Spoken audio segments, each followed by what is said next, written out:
Lad os bruge Emily. Dette er Ritchie-familien, og dette er min flyttebåd. Vi tog til Dubai, hvor hver af os valgte en bevægelig café. Vi skal spise på Guinness World Record Pariserhjul, på en båd med en grill i midten, på et luksustog og have eftermiddagsde på en bus. Lad os se, hvem der vinder. Glenn starter. Lad os begynde.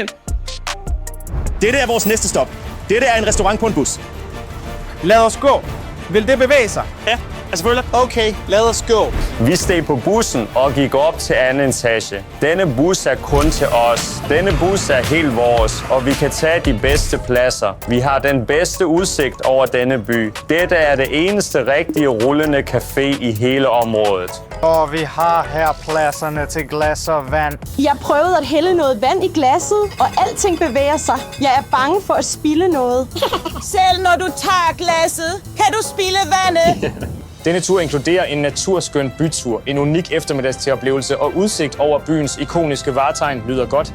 Jeg har et problem. Ja. Solen går i mine øjne. Ja, jeg ved det. Men det er fedt, at vi har 360 graders udsigt. Vi kan se denne side eller den side. Ja. Ja, grøn sukker. Dette er en lidt ekstrem oplevelse, fordi vi har vores varme te her, og det kan være farligt. Dette. Okay, tak. Skål. Skål. Stærk lastning på denne bus. Du skal passe på dine kopper. Vi har udsigt til den højeste bygning i verden fra vores bus. Se dette. Wow! Denne bygning er omkring 2.700 fod høj. Så kørte vi til det næste vartegn, Fremtidens Museum. Dette er kortet over vores rute med vartegn. Vi kan vælge et hvilket som helst og læse information om dette sted. Dette er kun den første bevægelige café i denne video. Næste har vi min luksustogcafé, Tonys Donutbåd og Helens Pariserhjul. Åh, min gud. Wow. Vi har en unik eftermiddagssted i denne bus. Vi kan nyde salte snacks og frugtige desserter. Vi har mange snacks i denne eftermiddagssted. Lad os prøve det. Åh, min gud, det er perfekt. Jeg kan lide det. Hvad synes du? Jeg vil sige, det er godt, men det er bare snacks. Bussen vugger for meget. Ja, en small. For maden vil jeg give 5 ud af 10. 5? Ja, 5. Wow-faktor. 8 ud af 10. Det er min første gang, jeg spiser på en bus. Det er unikt, men jeg kan ikke rigtig lide det. Derefter kørte vi til Dubai Frame. Det er verdens største bygning i form af en billedramme. Nu er det min tur til at bedømme denne bus. For maden kan jeg give 6 ud af 10, fordi det er enkle snacks, intet specielt. Men det ser pænt ud. For oplevelsen 6 ud af 10, fordi det virkelig gynger, og vi ryster og ryster og ryster. Og for oplevelsen giver jeg 9 ud af 10, fordi vi har gode byudsigter. Og en meget vigtig ting for hele familien. Vi har ikke sikkerhedsseler her. Jeg vil give denne café 8 ud af 10 for oplevelsen, fordi det er sjovt, vi har en god udsigt over byen, og vi er de eneste her. Yay, det vipper lidt. For maden vil jeg sige 6 ud af 10, fordi vi vil få meget bedre mad senere. Og for wow-faktor vil jeg sige, at det virkelig forbløffer mig, at man kan have en restaurant i en bus. Det er faktisk skørt. Så jeg vil sige 8 ud af 10. Ja, vi kom forbi alle vartegnene og nåede slutningen af vores rute. Glenn, og hvor meget kostede det for vores familiebudget? Det koster omkring 350 kroner. Okay, lad os gå videre og se, hvem der vinder. Så meget fik min café. Jeg tror, jeg vinder. Lad os se Angelinas café. Dette er en luksusrestaurant i et tog. Det er en togvogn i fuld størrelse med luksuriøst interiør og designermøbler. Okay, du vil have en kabine, der ligner et rigtigt tog. Du kan sidde her, du har bord, og du kan nyde oplevelsen af at spise i et tog. Nu er det endelig tid til at gå til vores bord. Dette er en restaurant inde i et tog. Dette ligner et vindue, men det er en skærm. Undskyld, Angelina, men det er falsk. Det er ikke et rigtigt tog. Teknisk set, der bevæger denne café sig ikke, fordi den er inde i Dubai Mall og har bare sådan et toglignende interiør. Men den har en atmosfære og stemning, og alt ser også så godt og sødt ud. Glenn, jeg tror, Angelina snyder med sin café.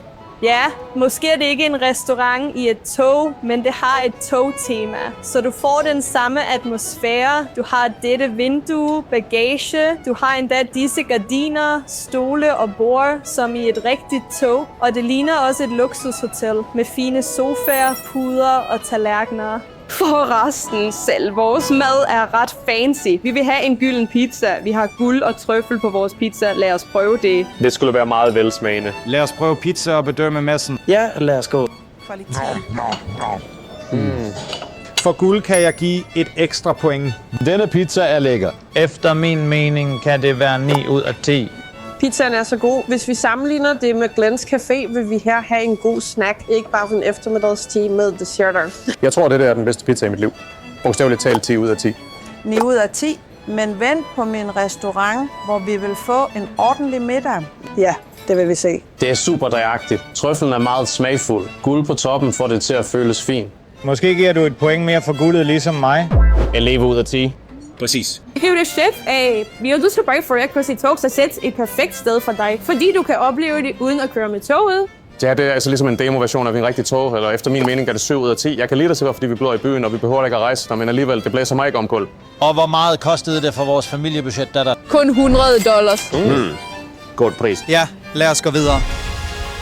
Og næste hopper vi på Tonys skøre bevægelige båd og Helens pariserhjul. Men først lad os se, hvordan min café klarede sig. 66 ud af 90. Nu er det tid til en vandtur på Tonys Café. Dette er min bevægelige båd. Lad os tage en tur. Vi kan styre denne båd selv. Vi kan bruge denne motor til at bevæge os. Er I klar, venner? Ja. Ja. Lad os tage på tur og lave en barbecue på vandet. Vi har rigtig grillkål her, og vi kan lægge kød her og tilberede det selv. Det er for varmt og solrigt her. Yeah. Denne båd vugger meget. Det er som en lille yacht, men med en grill på bordet. Det er så mærkeligt, men helt sikkert for wow-faktor. Det er 10 ud af 10. Det er virkelig overraskende. Jeg vil tilbage. Vent et øjeblik, vi skal først forberede kødet. Det er som et jordskælv. Bordet ryster. Komfort 1 ud af 10. Det er for meget for mig. Jeg er stor fan af både og barbecue, og denne kombination får 8 ud af 10 for wow-effekt. Ja, jeg er enig. Udsigten over byen er også rigtig god. Ja, udsigten over byen er fantastisk, men jeg vil tilbage. Vent, vi skal først forberede kødet. Lad os begynde. Her har vi nogle salater, som alle kan dele. Det er hummus. Jeg kan godt lide hummus. Ja, det her er... Damer. Jeg synes komfort er 6 ud af 10. Okay, og her har vi kød. Og vi kan forberede grillen. Er det kylling? Se på dette. Ja, det er kyllingen. Jeg kan godt lide kyllingspid. Oksekød. Det er mere hummus. Vi har lam her. Vi har dips. Vi har mere kød. Og selvfølgelig det der klapsnap.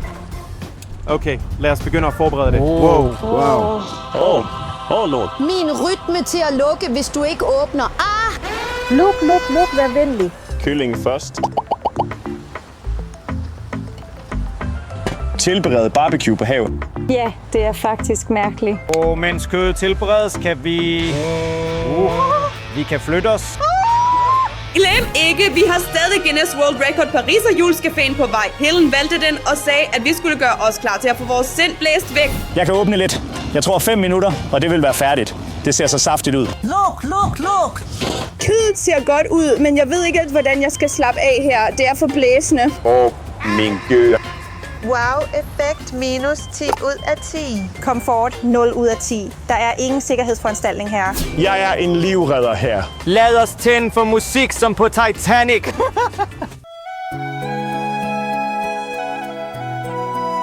Jeg tror, kødet er klart. Lad os tjekke det. Okay. Ja, lad os gå. Ja, det er. Kom tilbage. Det ser perfekt ud. Det er så saftigt. Lad os spise det. Lad os gå. Det er så saftigt. Det er virkelig godt. Så godt. Perfekt forberedelse. Smagen er 10 ud af 10. Jeg kan virkelig godt lide kylling og barbecue. Ja, men jeg foretrækker en restaurant et andet sted, bare ikke på vandet. Det er det. Jeg kan godt lide det. Det bevæger sig, men ikke så meget. Tony laver perfekt barbecue, som altid. Jeg kan lide kylling og hummus. Jeg vil sige, at smagen er 6 eller 7 ud af 10. Men jeg foretrækker mad i restauranter mere, eller i en café, ikke en grill. Jeg tror, at denne oplevelse er noget, man skal prøve én gang i sit liv. Ja, uforglemmeligt, men jeg vil ikke gentage det. Det skulle ikke være så blæsende. Undskyld, folkens. Det er min fejl. Skriv en kommentar, hvis du gerne vil opleve noget som dette. Og tryk på abonner-knappen.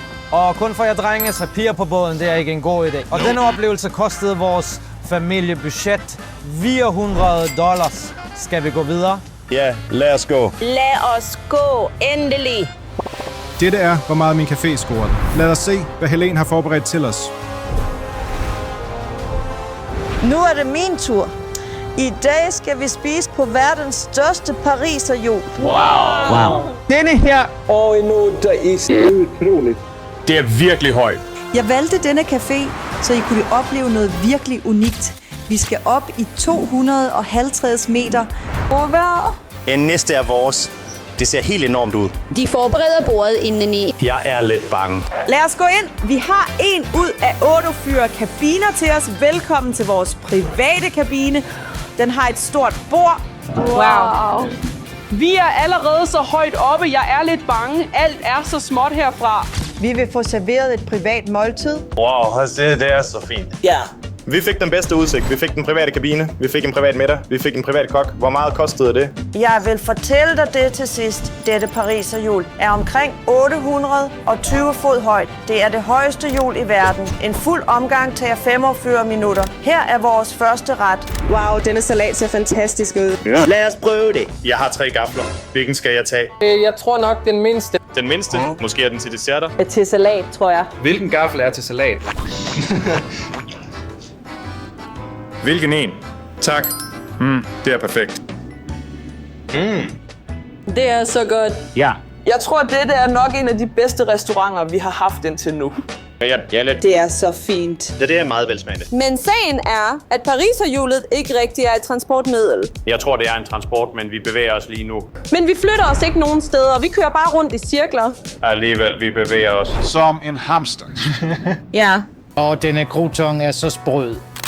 Denne udsigt er utrolig. Dette er bedre end andre restauranter.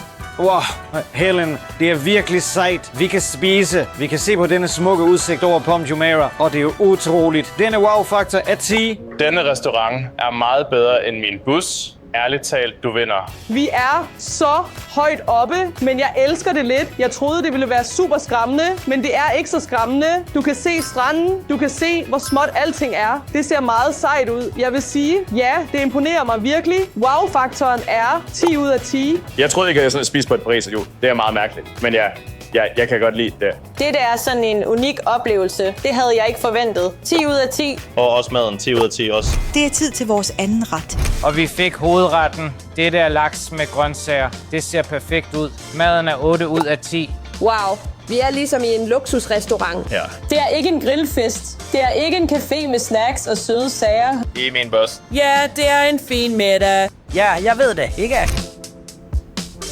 Dette er vores sidste ret. Det er en dessert. Og hvordan gik det for vores familiebudget, Helen? $2.000. Og det er dyrere end andre steder. Ja, det er meget dyrere. Nu skal vi vælge, hvem der vinder i denne video. Hvis du svarer forkert, bliver du smidt ud. Tid til konklusioner. Jeg tror, at denne restaurant vinder. Det er den bedste oplevelse, vi har haft. Ja, det samme. Jeg vil ikke smides ud. Og forresten, vi brugte $4.000 på denne video. Min jøde. Så meget fik Helens Café. Hendes Café vinder. Skriv i kommentarerne, hvilken café du bedst kan lide.